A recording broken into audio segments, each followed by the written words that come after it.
하나님의 말씀 마태복음 16장 15절로 17절입니다. 오늘 말씀의 제목은 성령님 깨닫게 해주세요.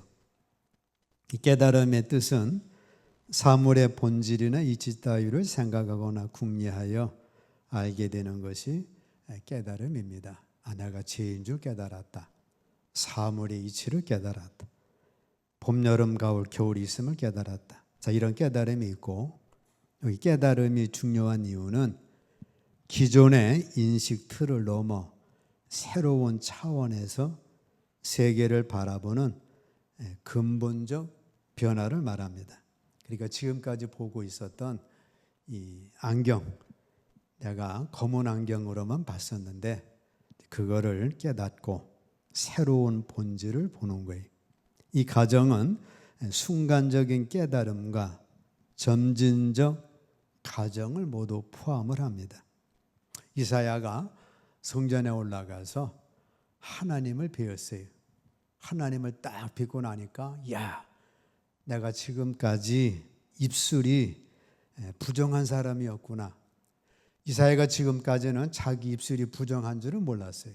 나는 그래도 말을 깨끗하게 잘한다고 생각을 했는데 하나님을 딱 뵙고 나니까 자기 입술이 부정한 사람임을 깨달았습니다. 아이고 하나님, 내가 입술이 이렇게 부정한 사람이었네요.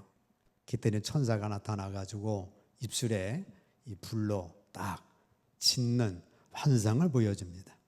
그럴 때부터 입술이 이제 변화가 돼가지고 이사야 선지자로서의 사명을 감당하게 된 거예요. 바울 사도가 자기는 의인인 줄 알았습니다. 어려서부터 율법 지켰고 바리새인이고 율법에 흠이 없는 자로 의인인 줄 알았는데 딱 예수님 만나고 나서는 자기가 죄인 중에 괴수임을 깨달았어요. 그래서 나는 죄인 중에 괴수였구나. 이런 죄인 중에 괴수 나를 구원해 주신 하나님 주님께 감사합니다. 그렇게 감사하고 그로 인하여 자신의 과거를 회개함과 동시에 언제나 겸손한 마음으로 살아가는 자가 됐어요. 그리고 죄인 중에 괴수인 나를 이렇게 구원해 주셨기 때문에 예수 그리스도의 종으로서 내가 평생을 살아가리라. 그런 종의 자세로 살아가게 됩니다. 자, 참 깨달음은 이런 기존의 인식 틀을 넘어 새로운 차원의 세계를 바라보는 이 근본적인 변화를 가져다 주는 거예요. 그래서 안경을 완전히 검은 안경을 썼는데 이제는 바꿔서 새로운 안경을 쓰는 것과 같습니다. 자, 수가성 여인이 전에는 남편 5명이 있었어요. 현재는 또 다른 남자와 살아갑니다. 그러다 주님 만나고 나서는 자기가 잘못된 걸 깨달았어요. 그래서 다 청산하고 이제는 예수님과 더불어 새로운 생애를 시작하게 됩니다. 삭개오도 지금까지는 세간의 세리장으로 그저 돈 착취하는 걸로 살았는데 예수님 만나고 깨닫고부터는 딱 재산 정리하고 다른 사람 토색한 것 4배로 갚아주고 새롭게 새 출발을 하게 됩니다. 이게 깨달음의 본질이에요. 깨닫고 나서부터 이제 깨달았다. 그래가지고 그냥 그 생활 반복되는 게 아니고 딱 청산하고 새로운 출발하는 게 깨달음입니다. 자, 사람이 내면에 깨달음이 없으면 망하게 돼요. 호세아 4장 14절 함께 읽습니다. 깨닫지 못하는 백성은 망하리라. 여기 망하리라고 한다는 뜻은 곤두박질 치는 거예요. 가룟 유다가 예수님 따라다니며 그렇게 말씀 듣고 기적을 보고 하나님의 역사를 봤는데 주님에 대해서 깨닫지를 못했습니다. 왜 깨달지 못한 거예요? 도둑질이라. 속에는 도둑이기 때문에 이 도둑질하는 마음이 있어가지고 깨닫지를 못했습니다. 그러다가 결국은 목매였고 곤두박질 쳐서 한순간에 망하고 말았습니다. 이 망하리라는 뜻은 멸망한다는 거예요. 바로 왕. 하나님께서 10가지 재앙을 계속해서 보내주죠. 깨달으라고. 작은 것부터 시작해서 깨달으라고 보내주는데 바로가 깨닫지를 못합니다. 왜 그래요? 여호와가 누구간데 나를 깨닫게 해? 나도 신이야. 맞짱 뜨다 보니까 결국은 바로도 멸망하게 됩니다. 전복하다 뒤집혀 엎어지는 거죠. 아합과 이세벨, 엘리야를 통한 불을 내리고 하나님 역사를 보여줬는데 이 아합과 이세벨이 깨닫지를 못합니다. 게다가 그냥 가문 전체가 전복돼 버리고 말죠. 건물이 붕괴합니다. 여리고성이 붕괴됐죠. 거기에 라합은 깨닫고 구원을 받았습니다. 유혹 따위에 굴복하는 것, 삼손이 델릴라의 유혹에 굴복해서 결국은 비참한 생애로 이어지게 되고 국가, 정부 따위가 시각하는 것, 북이스라엘이 멸망을 합니다. 이사야 선지자, 예레미야 선지자 계속해서 경고를 줬어요.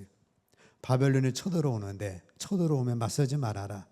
니네 맞설 수가 없다. 하나님이 매로 치는 거니까 매를 순순히 종아리 걷고 맞으라. 그래서 항복하고 조공만 바치면 너희 나라는 살 거다. 그런데 그 당시 이 백성들은 우리에게는 애굽이 있다. 더 큰 애굽이 있기 때문에 문제가 없다. 맞서다가 결국은 예루살렘 성 불타버리고 예루살렘 성전 불타버리고 나라는 망했고 왕은 끌려갔고 왕족 전부 다 포로가 돼서 나라가 망하는 결과를 가져왔습니다.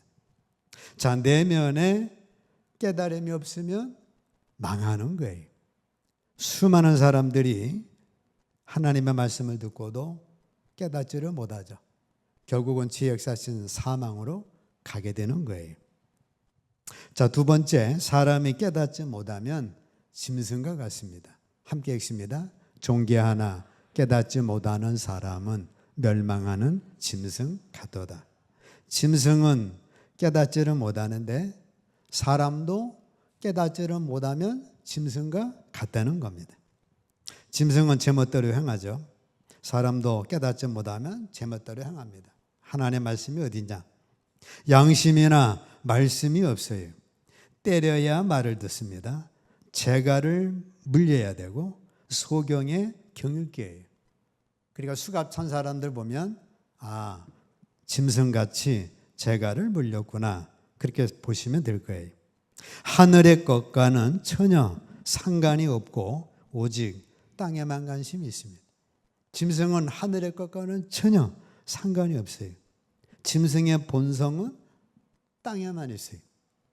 뱀이 되어 배로 다닌다는 것은 더 높은 하늘을 바라보지 않고 땅만 바라보고 감각적으로 살아가는 인간의 죄악된 모습을 말합니다. 짐승 중에서도 최고 징그러운 짐승이 뭐예요? 뱀이죠. 뱀은 전체가 배가 땅에 붙었어요. 그래가지고 이 땅의 것만 추구하는 거예요. 우리 사람이 땅에 붙어가지고 이 땅의 것만 추구하고 다니면 영적으로는 뭐예요? 뱀이죠. 뱀이기 때문에 전혀 구원받을 수가 없고 징글징글하게 됩니다. 마찬가지로 여러분과 제가 땅에 배를 대고 살면 짐승이 돼가지고 하나님의 은혜를 입을 수가 없고 그게 바로 짐승이에요. 훈계를 통해 돌이킬 수 있는 기회를 주어도 받기를 싫어하고 멸시하게 됩니다. 깨달음이 없으면 인간은 짐승의 범위를 벗어나지 못해서 구원을 받지는 못하는 거예요. 짐승은 하나님의 아들이 될 수 없죠. 또 짐승은 천국에 들어갈 수가 없는 거예요.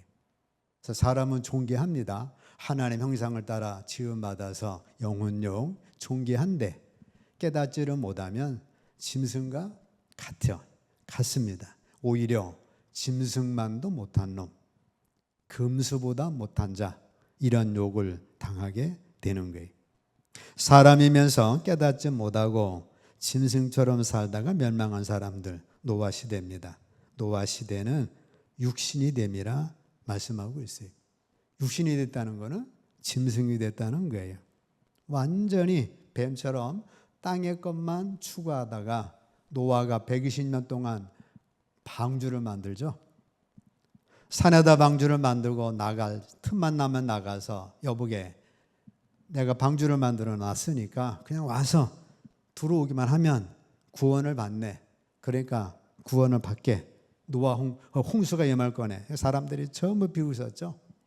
이 맑은 날씨에 홍수가 어디 있냐고. 비가 왔는데 이미 하나님의 문을 닫아서 때는 늦어서 망하게 됩니다. 소돔과 고모라, 육체의 정욕, 안목의 정욕, 이생매의 자랑만 쫓아 살았어요.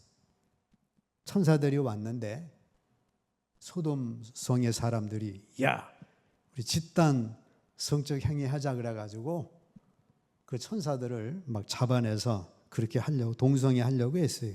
결국은 유황과 불로 인해 망했습니다. 깨달음이 없는 사람들은 거짓이 진리를 대신하고 마음은 암흑 상태에 있게 되고 온갖 육체의 일들의 열매를 맺게 됩니다. 결국은 죄의 삭신 사망에 이르는 거예요. 자, 깨달으면 어떻게 되는 거예요? 베드로의 깨달음은 베드로의 운명을 바꿨습니다. 마태복음 16장 다시 한번 읽습니다. 이르시되 너희는 나를 누구라 하느냐? 시몬 베드로가 대답하여 이르되 주는 그리스도시요 살아계신 하나님의 아들이시니이다.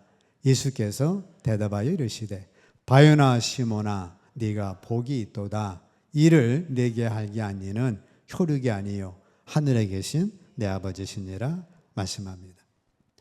너희는 나를 누구라 하는 사람들은 예수님을 엘리야라고도 합니다. 모세라고도 합니다. 예언자라고 합니다. 선지자라고 합니다. 지금도 마호메트 교는 우리 아랍에서는 예수님을 선지자 중에 한 사람 그렇게 여기죠. 예수님께서 그럼 너희는 나를 누구라 하느냐? 시몬 베드로가 이르되 주는 그리스도시요 살아계신 하나님의 아들이십니다. 학교에 가서 배운 적이 없어요. 누구한테 들은 적도 없어요. 전혀 생뚱맞게 베드로가 저런 대답을 한 거예요. 어부로 살던 사람이 예수님을 따라다녔는데 우리처럼 뭐 교리 배우고 뭐 학교 가서 배우고 뭐 그런 것 전혀 없는데 베드로가 생뚱맞게 주는 그리스도시요 살아계신 하나님의 아들이십니다. 그랬더니 예수님께서 너무 기뻐하셔가지고 바요나 시몬아 네가 복이 있도다. 이를 내게 알게 하니는 혈육이 아니에요. 공부해서 교류 공부해서 뭐 어디 가서 들은 게 아닙니다. 하늘에 계신 우리 하나님께서 아버지께서 깨닫게 해주셔서 저런 고백을 한 거예요. 우리처럼 교리 시간에 미리 배워가지고 세례문답하면 이렇게 대답을 하라. 그게 아닙니다. 어려서 주일학교 가가지고 배운 게 아니에요.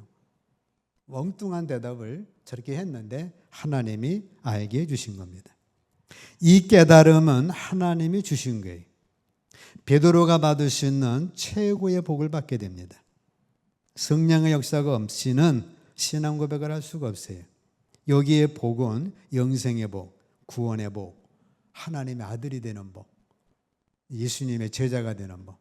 그래서 베드로는 그 축복을 받는 자가 된 것입니다. 이 베드로의 깨달음은 베드로의 운명을 바꾼 거예요.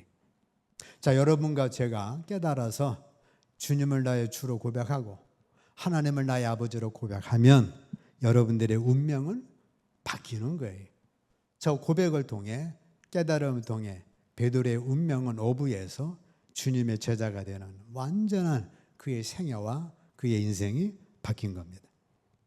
탕자의 깨달음은 탕자의 운명을 바꾸었어요. 아버지 많은 재산을 다 탕진했는데 이제는 돼지가 먹는 지업 열매로도 자기 배를 채울 수가 없어요. 그때 탕자에게 깨달음이 왔습니다. 내가 하늘 하나님께 그리고 나의 아버지께 죄를 졌구나. 더 이상 나는 아버지의 아들이 아니라 아버지 아들이라고 자격도 없다. 그거를 깨닫고 아버지께로 돌아가서 아버지, 나 아버지 아들 자격 없습니다. 그냥 품꾼으로 써주시고 품꾼은 정규직인데 나는 정규직 자격도 없으니까 그냥 알바생으로 써주시고 그래서 밥만 줘도 감사합니다. 아버지 아들 자격 나 없어요. 알바생으로만 써주시면 됩니다. 그래가지고 깨닫고 아버지께 돌아가죠. 깨닫고 아버지께 돌아갔더니 아버지께는 벌써 이유도 묻지 않고 또 따지지도 않고 무조건적으로 사랑해 주신 거예요.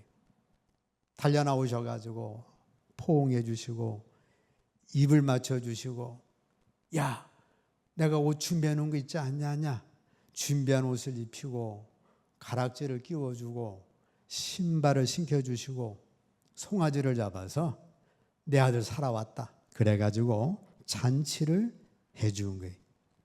하나님의 무한한 사랑을 보여준 겁니다. 우리나라로 치면 아버지 사랑이 아니라 어머니 사랑이죠. 우리나라 아버지 같으면 저런석 당장 쫓아내라고 몽둥이로 때릴 텐데 엄마는 안 그러죠. 엄마의 사랑을 마음껏 이 탕자에게 준 겁니다.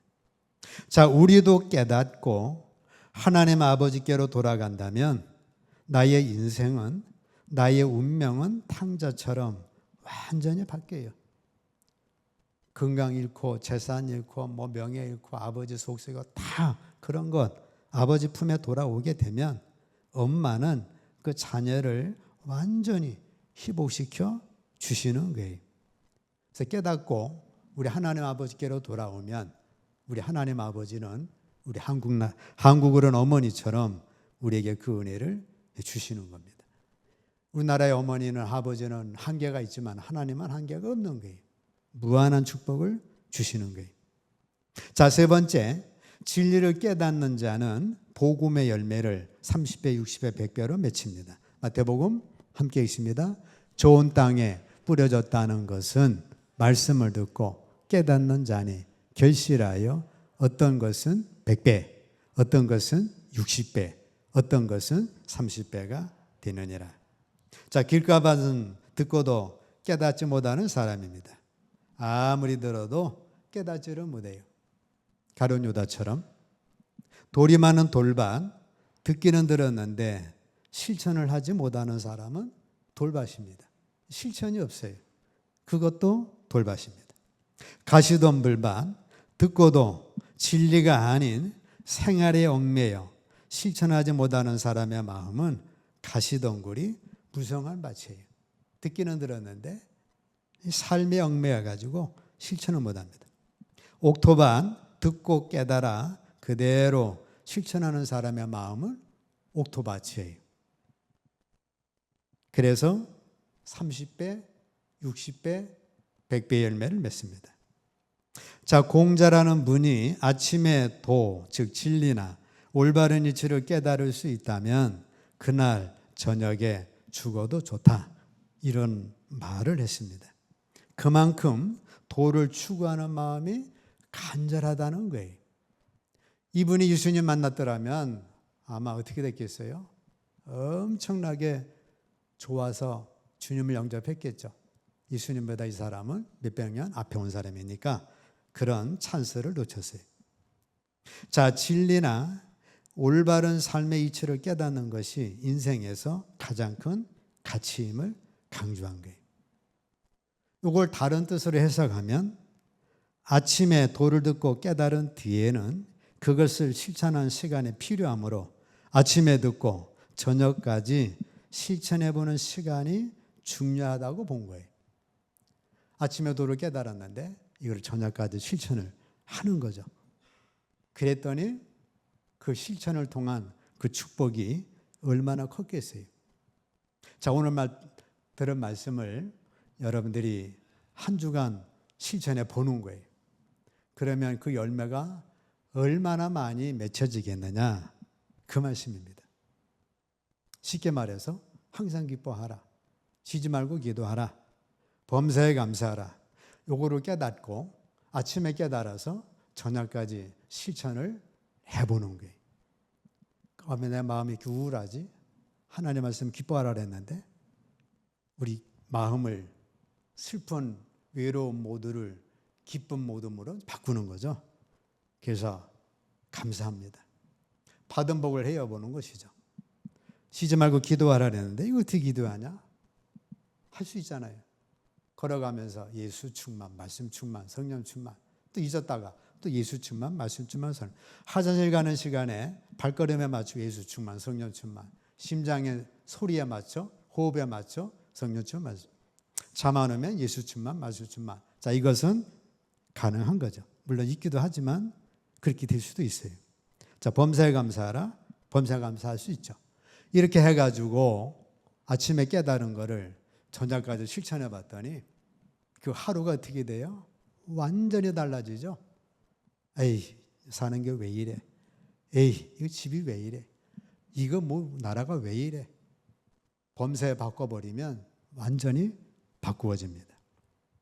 자, 그로 인하여 열매를 맺게 되는데 갈라디아서 5장 함께 있습니다. 오직 성령의 열매는 사랑, 희락, 화평, 오래 참음, 자비, 양선, 중성, 온유, 절제 이 같은 것을 금지할 법이 없느니라. 깨달으면 사랑의 열매를 전에는 일 하나만 맺었더라면 30배, 60배, 100배. 희락도 마찬가지죠. 30배, 60배, 100배. 화평도 마찬가지죠. 내가 화평할 사람은 화평했는데 깨닫고 나니까 하나님의 은혜를 깨닫고 나니까 원수까지 사랑해야지. 그래서 30배, 60, 100배. 절제도 마찬가지. 기도의 열매도 물질 축복의 열매도 건강의 열매도 얼마나 맺히는 거예요? 30배, 60배, 100배로 깨달아서 행하는 만큼의 그 열매가 맺혀진다는 거예요. 그렇기 때문에 우리는 성령님 깨닫게 해주세요 라고 기도를 하셔야 합니다. 깨닫는 방법은 영적 안내자를 만나야 합니다. 사도행전 8장 함께 읽습니다. 지도하는 사람이 없으니 어찌 깨달을 수 있느냐. 에디오피아 내시가 성경 말씀을 읽는데 이거 뭐 읽긴 읽어도 지도하는 사람이 없으면 깨닫기가 힘들어요. 그래서 여러분들이 주일날 와서 아니면 어쨌든 하나님의 말씀을 찾고 깨우쳐주는 사람을 통해 들으시면 지도하는 사람을 통해 깨달을 수가 있는 거예요. 깨달으면 어떻게 돼요? 내 운명이 바뀌고 인생이 바뀌고 성령의 풍성한 열매를 맺을 수가 있는 거예요. 그래서 여러분들이 영적으로 지도하는 사람이 누굴까? 영적으로 잘 분별해서 잘 말씀을 들으면 깨달음을 얻게 되는 겁니다. 근데 잘못하면 이단에 넘어가기 쉬워요. 계시로 깨닫냐? 못 깨닫는다고. 이리 오라고. 깨닫게 해주겠다고. 그래가지고 신천지에서 계속해서 계시록 강의를 하니까 깨달으라고 잘 분별을 하셔야 되고 또 여러분들이 그런 분별력이 있어야 합니다. 자, 두 번째, 기도해야 됩니다. 기도하면 성령께서 역사하시기 때문에 말씀에 대한 깨달음을 주는 거예요. 다니엘서 9장 2절 함께 있습니다. 곧 그 통치 원년에 나 다니엘이 책을 통해 여호와께서 말씀으로 선지자 예레미야에게 알려주신 그 연수를 깨달았나니 곧 70년 만에 그치리라. 다니엘은 하루에 3번씩 기도하고 감사하는 사람입니다. 예레미야의 책을 봤는데 확 깨달음이 온 거예요. 바벨론 포로 생활이 70년 만에 해방되는 예언의 말씀이 있구나. 다니엘이 그걸 깨닫고 얼마나 기뻤겠어요.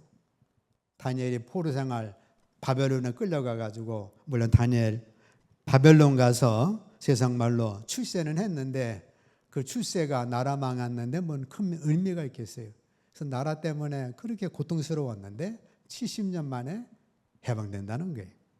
일제시대 때 우리나라에 36년 만에 1945년도에 해방된다는 걸 깨달았다고 한다면 얼마나 신나겠어요. 다니엘이 그걸 깨달은 거죠.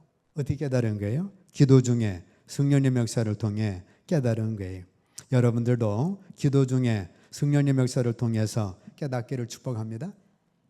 바울이 사탄의 가시 때문에 아주 고생 많이 했잖아요. 하나님 고쳐주세요. 고쳐주세요. 고쳐주세요. 안 고쳐주십니다. 기도 중에 하나님이 깨달음을 주시죠. 너 사탄의 아가씨 있는 건 교만하지 말라고 준 거다. 교만하지 말아라. 바울이 그때부터 그걸 깨닫고 하나님 감사합니다. 바뀐 거잖아요. 자, 세 번째는 성령께서 도와주십니다. 요한복음 14장 26절 함께 있습니다. 보혜사 곧 아버지께서 내 이름으로 보내실 성령 그가 너희에게 모든 것을 가르치고 내가 너희에게 말한 모든 것을 생각나게 하리라. 자, 성령님은 여러분들을 깨우쳐 주십니다. 하나님이니까 모든 걸 깨우쳐 주시는 분이에요. 그래서 여러분들은 성령님 감사합니다. 성령님 환영합니다. 성령님 깨닫게 해주세요. 성령님 내 인생을 인도해 주세요. 성령님 이 늪에서 벗어나게 해주세요. 이 가난에서 벗어나게 해주세요. 이 질병에서 벗어나게 해주세요. 이 괴로움에서 벗어나게 해주세요. 그 성령님께서 깨달음을 주심으로 여러분들의 운명을 바꿔주시고 열매를 풍성히 맺게 해주시고 인도를 해주시는 거예요. 자, 오늘 말씀은 뭐예요? 성령님 깨닫게 해주세요. 깨닫기만 하면 여러분의 인생은 바뀝니다. 깨닫지 못하면 망하는 거예요. 깨닫지 못하면 짐승이 되는 거예요.